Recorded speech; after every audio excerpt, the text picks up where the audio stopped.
O meu convidado de hoje é o professor José Carlos de Carvalho, professor da Fundação Getúlio Vargas, ex-auditor-geral do Ministério Público Estadual e também fiscal do ISS. O programa CDL Entrevista vai para um rápido intervalo e volta já.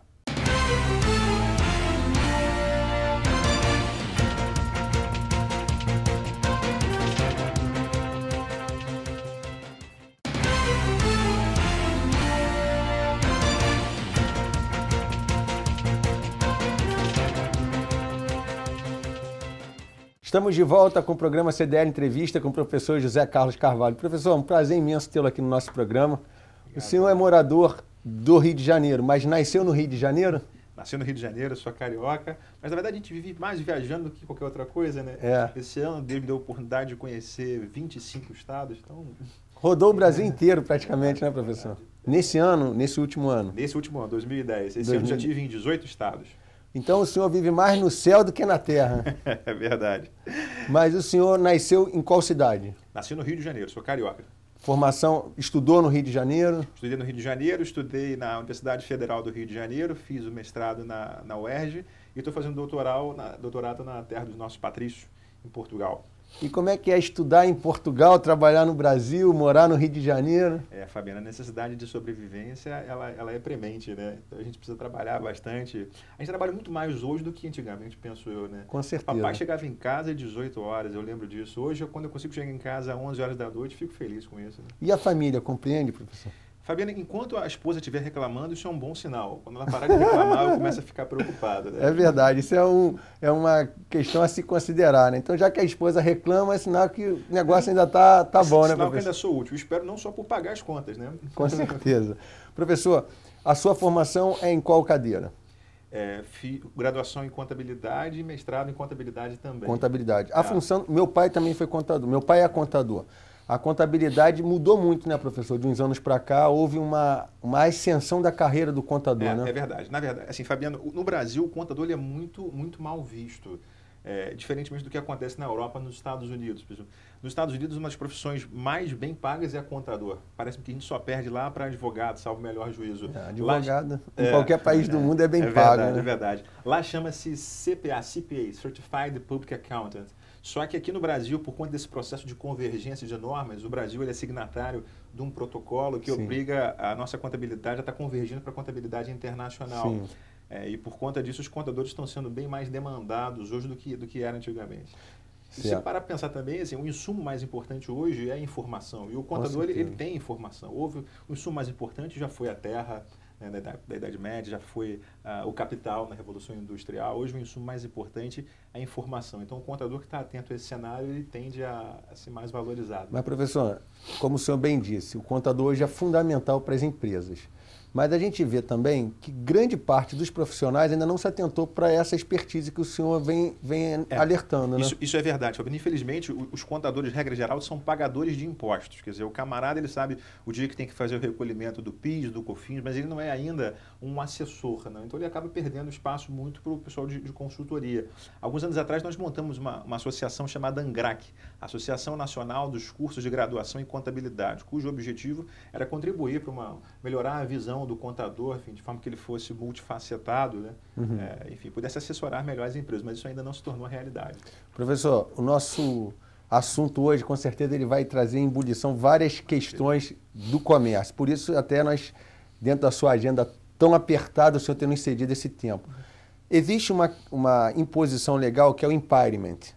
99% dos contadores não sabem o que é isso e 100% das empresas não se atentou para a importância do impairment. Explica para a gente. É verdade. Nesse processo de convergência de normas, trazido pela Lei 11.638 de 2007 e depois ratificado pela Lei 11.941 de 2009, a gente está promovendo essa harmonização de normas contábeis. Quer dizer, a ideia é que a contabilidade nacional ela fique igual à contabilidade europeia. Sim.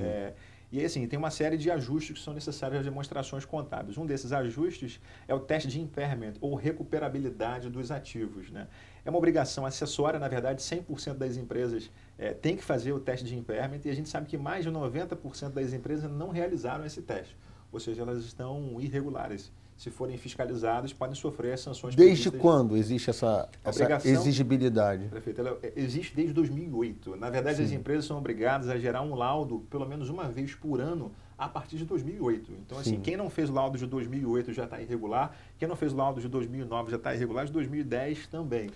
Mas o tamanho da empresa significa algo? Alguém está excluído por tamanho? Não, na verdade, a lei diz o seguinte: todas as empresas são obrigadas a realizar o teste de impairment. Então, não importa se você é sociedade anônima, se você é limitada, se você opta pelo lucro real, pelo lucro presumido, pelo simples, 100% das empresas têm que realizar. Nós temos um problema cultural no Brasil. Qual é o problema? É porque é como se nós tivéssemos duas contabilidades: a contabilidade das sociedades anônimas e a das empresas limitadas. Sim.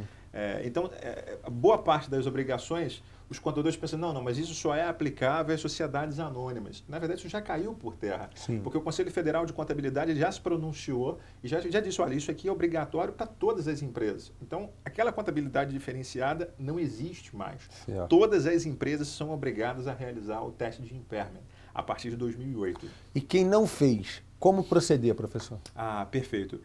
Bom, o que é o teste de impairment para regularizar?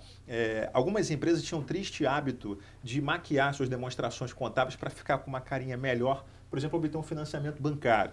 Então, o empresário adquiria gerar um capital de giro, ia até ao banco e colocava os ativos dele, os bens e os direitos, como se tivessem um valor maior do que o real. Inflava, né? Ele inflava, né? Exatamente isso. Fazia aquela cortina de fumaça.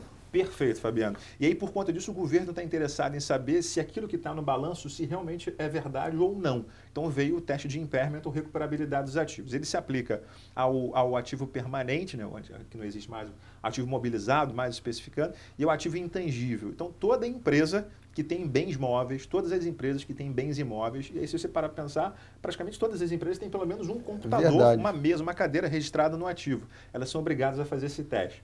Então, existem dois parâmetros principais, que o primeiro é o fluxo de caixa descontado e o segundo é o valor de venda, valor de mercado desses ativos. Imagina uma empresa que ela explora pós-graduação. Sim. E ela tem um imóvel registrado por R$1 milhão. Ela comprou esse imóvel por R$1 milhão. Qual é a preocupação? O que é o teste de impairment? Será que esse foi justo? Será que eu vou conseguir recuperar esse investimento que eu fiz no imóvel de R$1 milhão? Até porque esse investimento gerou depreciação e amortização. Deixou-se de pagar imposto por conta disso. Exatamente, Fabiano. E o que a gente precisa fazer? A gente primeiro, vamos começar com o fluxo de caixa descontado. Já que ela explora pós-graduação, eu vou ver quantos alunos essa empresa, essa entidade tem. Vou pegar o valor da mensalidade, vou multiplicar pela quantidade de alunos e vou concluir o seguinte: bom, essa empresa ela gera de receita mensal X reais. Vou descontar dessa receita os custos do curso de pós-graduação e vou chegar a um lucro, seria da exploração do negócio. Vou multiplicar esse lucro mensal por 60 meses, que é o que está na resolução do Conselho Federal de Contabilidade, e vou trazer a valor presente. Qual é a minha preocupação? Que esse lucro gerado pela exploração da pós-graduação, ele seja de pelo menos R$1 milhão.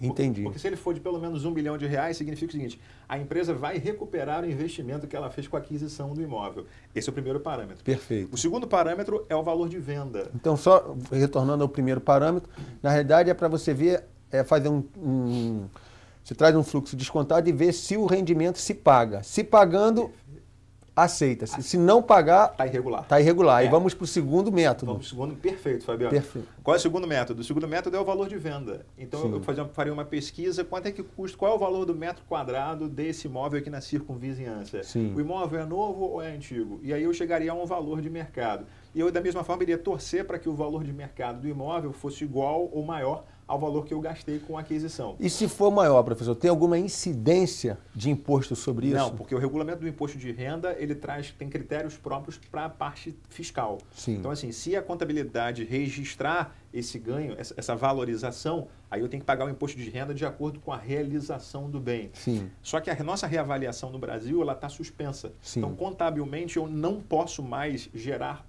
acréscimo de valor por conta do valor de mercado ser maior que o valor contábil. Salvo se o imóvel for vendido, aí eu vou apurar o ganho de capital e vou vou pagar por ele os 15% ao governo, né? Perfeito, Fabiano, é isso. Entendi. E aí, quando é que eu tenho um problema? Eu tenho um problema se os dois valores, o fluxo de caixa descontado e o valor de venda, se ambos forem menores do que o valor que eu paguei no imóvel. E se forem menores, significa então que aquele valor que está lançado no balanço está superavaliado. Ou seja, a empresa está passando uma informação errada para o fisco e para a sociedade. Aí, nesse caso, para ajustar, a gente faz uma provisão.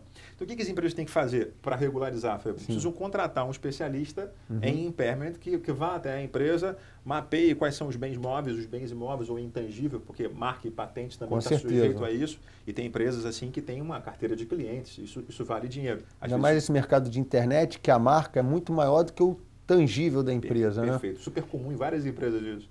E aí faz uma provisão para ajustar para o valor, para menos, né? Então, para mais não gera registro. Para menos, necessariamente gera registro. O problema é para menos. Professor, vamos para um outro ponto muito importante. Estamos chegando para o fim do ano e várias empresas ficam naquele dilema.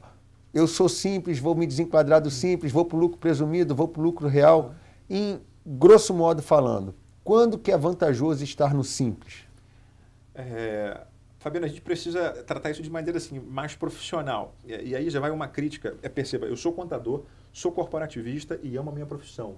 E defendo os contadores até a morte. E vamos lá, fui conselheiro e vamos que vamos. Só que, infelizmente, alguns colegas, e a gente acha que isso vai mudar, se Deus quiser, alguns colegas têm o triste hábito de sugerir assim, não, opte pelo critério do lucro presumido, porque o lucro presumido é melhor. Não necessariamente o lucro presumido é melhor, é porque o lucro presumido gera menos obrigações acessórias, está mais prático o contador. Perfeito. Mas o empresário ele tem que de maneira cabal, escolher o critério que é mais apropriado. Mais apropriado é que eu pago menos impostos. Sim. Na maior parte dos casos, o simples é o melhor caminho. Na maior parte dos casos. Mas isso se torna um pouco mais complicado quando o faturamento extrapola os 2.400 ou os 3.600 para a nova legislação. Exatamente. Então, que assim, ainda não foi regulamentado. Nós esperamos que saia antes do fim do ano, né, doutor? Perfeito, Fabiano. Agora, assim, então, se eu tenho um mega faturamento, se o meu faturamento passa disso, como é que eu vou optar pelo simples? Eu posso trabalhar com 3, 4, 5 empresas. Sim, mas aí tem que tomar cuidado, porque se forem os mesmos sócios, aí você precisa somar o faturamento. Então eu vou colocar em nome de terceiros. Aí já esbarra numa questão ética. Então, assim, quando o simples é melhor? Quando o teu faturamento está dentro do teto do simples, né? E quando você faz a continha, o faturamento do simples, a carga tributária no simples, ela varia lá de, sei lá, 9% até 18%, dependendo da situação. Mas no presumido tem que fazer as contas. Então, assim, a gente vai pegar a base de cálculo, aplicar lá, comércio. Bom, comércio, a base de cálculo é 8% do faturamento. Sobre os 8%, aí eu, para fim de imposto de renda, eu preciso calcular os 15 de 8, mais o adicional, 10 de 8, certo? Que passa 240. Então, assim, tem que fazer as continhas tributo a tributo, imposto de renda, PIS, COFINS e CMS, e no final ver o que é mais vantajoso. Né? O senhor tem uma planilha que o senhor usa essa metodologia de comparar nas 3 modalidades de tributação. Perfeito, Fabiano. A gente faz a simulação, primeiro, na verdade, do básico até o avançado. O que é o básico? O básico é assim, simples, qual é a carga tributária? Presumido, qual é a carga tributária? Lucro real, qual é a carga tributária? Bom, então, com base nesses... Isso que a gente está chamando de básico, 90% das empresas não fazem, Fabiano. Então, assim, às vezes jogam fora uma fortuna por ignorância. Entendi. Entendeu? Agora, além do básico, que essa planilhinha que ela gera, na verdade, são mais de 50 simulações, né? A gente avança um pouco mais e passa a trabalhar com critérios mesclados de tributação. Como assim mesclado?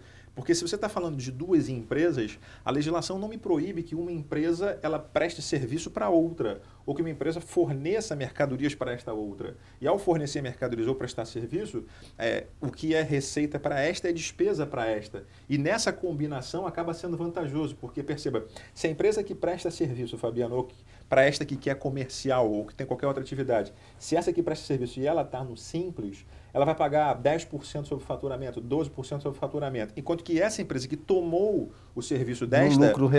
No lucro real, ela despesa. Despesa, ela pode estar pagando 34%. Então, perceba, o que eu gero aqui de custo de 10%, eu economizo 34% nessa. Com certeza. Vale a pena esse tipo de estratégia. A gente usa muito quando eu estou na dúvida entre comprar alguma coisa ou locar alguma coisa. Professor, esse ponto nós vamos deixar para o próximo bloco. O programa CDL Entrevista vai para um rápido intervalo e volta já.